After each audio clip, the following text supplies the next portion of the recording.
Assalamualaikum warahmatullahi wabarakatuh. Ensiklopedia Al-Fatih kembali ke hadapan Anda untuk berbagi info Islami. Semoga menginspirasi aktivitas Anda hari ini. Dan jangan lupa klik tombol subscribe dan aktifkan notifikasi tombol lonceng agar tidak tertinggal berita terbaru dari Ensiklopedia Al-Fatih.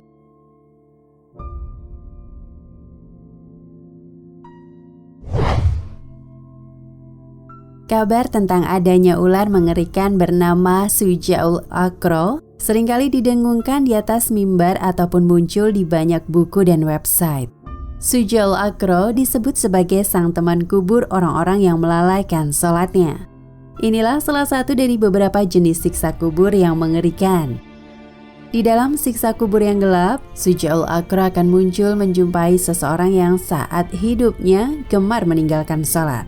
Suaranya menggelegar bak halilintar, berkata kepada si pelalai sholat, "Aku diperintahkan untuk memukulmu karena kau meninggalkan sholat dari subuh ke zuhur, kemudian dari zuhur ke asar, dari asar ke maghrib, dan dari maghrib ke isya hingga subuh."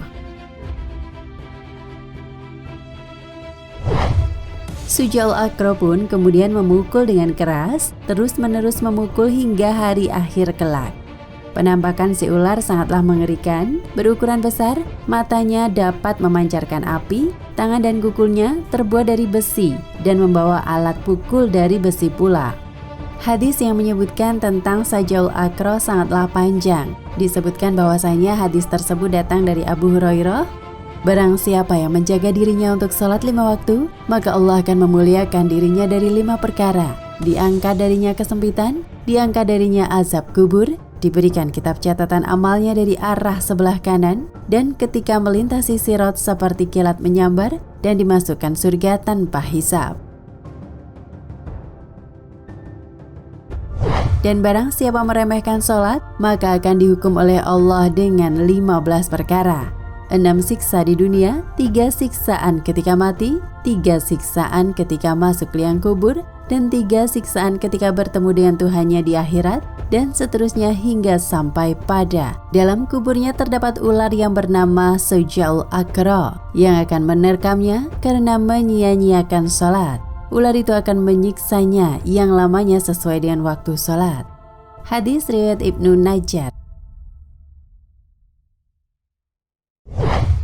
Sayangnya menurut para ulama hadis tersebut lemah riwayatnya atau dhaif, bahkan palsu atau maudhu. Ibnul Jauzi memasukkan hadis tersebut dalam kitabnya Al-Maudu'at yang berisi hadis-hadis maudhu atau palsu.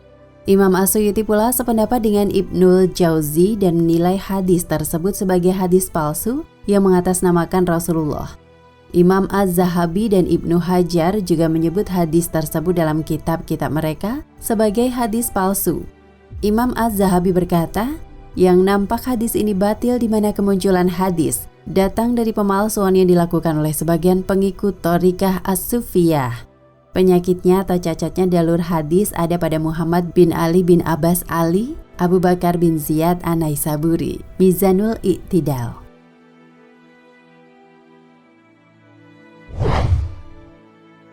Riwayat sahih tentang orang yang meninggalkan salat.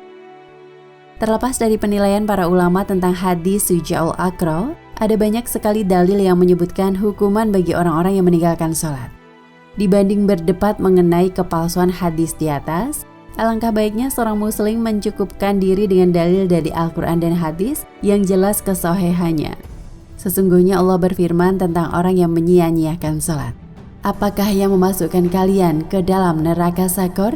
Mereka menjawab, kami dahulu tidak termasuk orang-orang yang mengerjakan sholat. Quran Surat Al-Mudaththir ayat 42 hingga 43. Maka celakalah orang-orang yang sholat, yaitu mereka yang lalai dari mengerjakan sholatnya.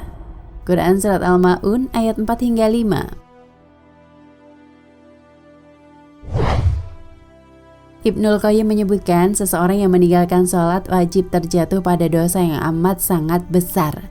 Lebih besar dari dosa membunuh jiwa yang haram dibunuh, dosa mengambil harta dengan batil, dosa berzina, dosa mencuri, dan dosa minum minuman keras. Meninggalkan sholat akan mendapat konsekuensi hukuman Allah, kemurkaannya, serta akan dihinakan baik di dunia maupun di akhirat. Semoga kita bukan termasuk orang yang meninggalkan sholat dan melalaikan sholat. Rabbij'alni muqimma as-sholat. Ya Allah, jadikanlah aku orang yang tetap mendirikan sholat.